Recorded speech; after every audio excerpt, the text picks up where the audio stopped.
219 News Now is brought to you by the South Shore Line and by Strachan Van Til, making lives easier for 95 years. I'm Andrew Garcia, and this is your 219 News Now. The leader of a prolific Gary drug trafficking organization who once faced a possible death penalty for his crimes was sentenced to 14 years in prison with 3 years of supervised release. Teddy Caldwell is the last of 9 defendants to be sentenced as part of a 19-count federal indictment related to drug conspiracy and murder. Caldwell pleaded guilty in 2022 to cocaine distribution and to ordering a robbery that resulted in the death of purported rival businessman Kevin Hood Jr. Federal prosecutors decided not to pursue the death penalty, leaving Caldwell facing a maximum life sentence. U.S. District Judge Philip Simon said he believed Caldwell deserved a benefit for testifying against co-defendants. The Chicago Bears are weighing a potential stadium site in North Hammond, marking their most substantive look yet at Northwest Indiana as they evaluate a future home, according to a source with knowledge of the negotiations.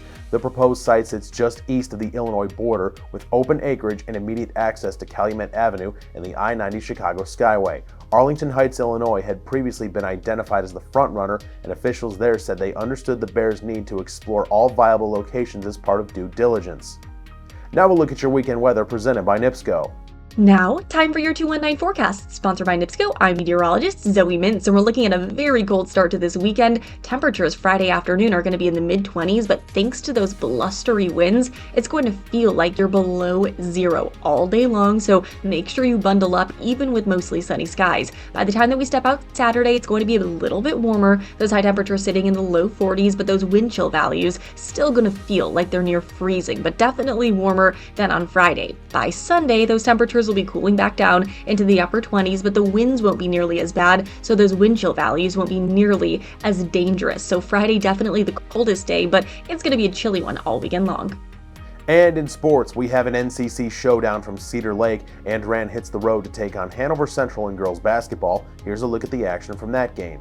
Andran has split its last 4 games. The 59ers look to get back in the win column as they hit the road to take on Hanover Central. The Wildcats likewise have won 2 of their last 4. Late first quarter, Niners down, but on the attack, Delaney Myers works her way down the right side. The sophomore finishes off the window. We're all tied up. Hanover quick to answer back though. The Wildcats turn to Simone Parker on the wing. Down the hatch it goes from long range. The junior puts the home team up 3 points. Andran stays aggressive though. Time winding down in the first. Ellie Benjamin is off to the races. The sophomore with the sweep finish on the lefty finger roll. Give her the bucket and the Band-Aid. 59ers trail by a point after 1. In the second, hot hands are contagious. Benjamin kicks to the corner where she finds Michaela Hatt, who connects from long distance. Andran leads by 4. Time winding down in the half. Hanover trying to stop the bleeding. Parker answers the bell for the Cats again. This time she pulls up from the top of the key, rattling home the trifecta just before time runs out. Wildcats with some momentum heading into the break, but the Niners take over from there. Leilani Staten pulling up from Staten Island. The bank is open after hours for the senior. Andran adds on and never looks back.